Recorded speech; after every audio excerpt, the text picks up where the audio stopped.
финполиция бар, финразведка бар, антикоррупционный службалар бар. Канча ушундайлар көбөйгөн сайын коррупция күчөп атат. Мурун прокурор менен ОБХСС күрөшчү. Эмне кереги бар ушунчаны мен барын? Мунун баарын деген туура эмес. Коррупция менен, бүт бары менен бир гана прокурор күрөшөт, ген прокурор. Мисалы 100 АКС болсун, бир депутатка иш козголбайт. Кана Жумалиевди гана, Сарпашевди гана, Муралиевди гана 85 000 евро алтына. Эчтеке жок болот атпайбы? Жарандык активисттер биз кыйкырсак кайра бизге иш козготпайбы? Мага иш козготпайбы? Жумалиевге болушуп макроэкономика, микроэкономика дебей, азыр мо Кытайдын карзын төлөш керек болот. 3 миллиард долларды төлөш керек болот.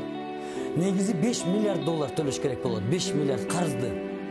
Биздин эң негизги экономикалык мындай элдин жүгүн жеңилдетиш керек болот. Могу банкты 5%ге чейин мыйзам негизинде чыгарыш керек болот, Нацбанк чыгарбай. Бизде 10 олигарх бар. 5 олигархын мыйзам түрүндө жокко тартыш керек булардын баарын. Булардын баары көпөстөр. Булардын баарын жокко тартып куздуруш керек. 10 олигархты куздурганда 5 миллиард доллар Кытайдын карзы менен кошулуп жабылып калат. 30 жылдан бери ушуну Кыргызстанды жешти. Эми булар ушунда Шадиев 1 миллиард доллар урдуп алып кетип калды, тиги урдуп алып кетип калды, бул урдуп алып кетип калды. Баарын урдуп алып кетип калса, мынтип отурса, жынтык болсо, эчтеке болсо болбойт. Парламентте туруп чечилбеген вопрос мына ашканадан туруп, кухнядан эле чыгып, мына айттым, баары билип калды. Кухнядан отуруп партия ачып койдум, эмне дагы эмне керек? Кухняда отуруп партия ачып атабыз. Анан ашканадан ошо ашканадай эмнеселердин партиядагы Никитенко деген бар эле. Никитенкоге жалдырадык. Жумалиевге эме түзүлөчү. Комиссия түзүлөчү. Жанар Акаевга түзүлөчү. Эмени түзүлөчү. Түзбөйт. Бизге кандай алтын менен конституция жазба, алтын менен проект жазба, эчтеке болбойт. Эчтеке болбойт. Анткени ушундай коррумпированный системада айтып атамбыздар, Билл Гейтс эмедет деп. Банкрот болуп калат. Башка мындай токтотуп тургулачы. Силерге обязательно эле бул мен эмоциялдырып атсам, ошо күйгөнүм менен айтып атам. Мен күйгөнүм менен уже бизге мындай красивый сүйлөп, анан мындай минтип сүйлөп, анан баарын уктатканы келген жокпуз биз. Бүт элди ойго толу деп жүрөбүз биз. Элди монтип отуруп алып, макроэкономика, микроэкономика деп минтип отуруп алып, ойготпойт элди деген. Ленин кантип ойготту эле? Тургула, ойгонгула. Эл журт баарыбызды алдап атат. Могул бийлик баарыбыздын каныбызды сорду. Бүт баарыбыздын эмгегибизди жеди. Тургула элдер деп атабыз. Ойгонгула.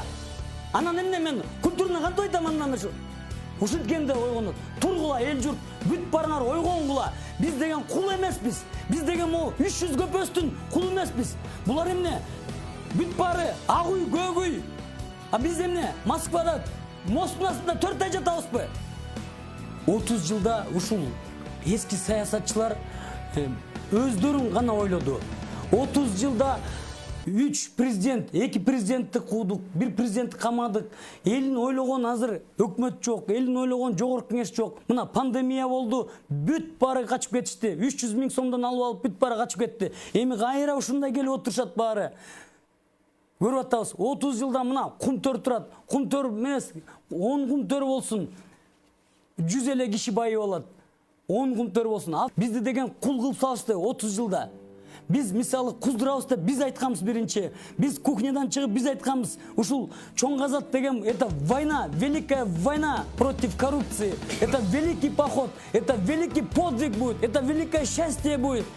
Бизде Кыргызстанда бир эле жолу, кыргыз элинде Манастын урпагыбыз, ушу Манас бир жолу жеңишке жеткен, ал жеңиш чоң казат деп айтылат.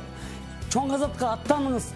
Биринчи эле 30 жылда 32 премьер-министр болуптур. Элден кечирим сураш керек. 1,5 миң кишини өлтүрдү. 1,5 миң киши өлдү. 6 койка салып койгон жок.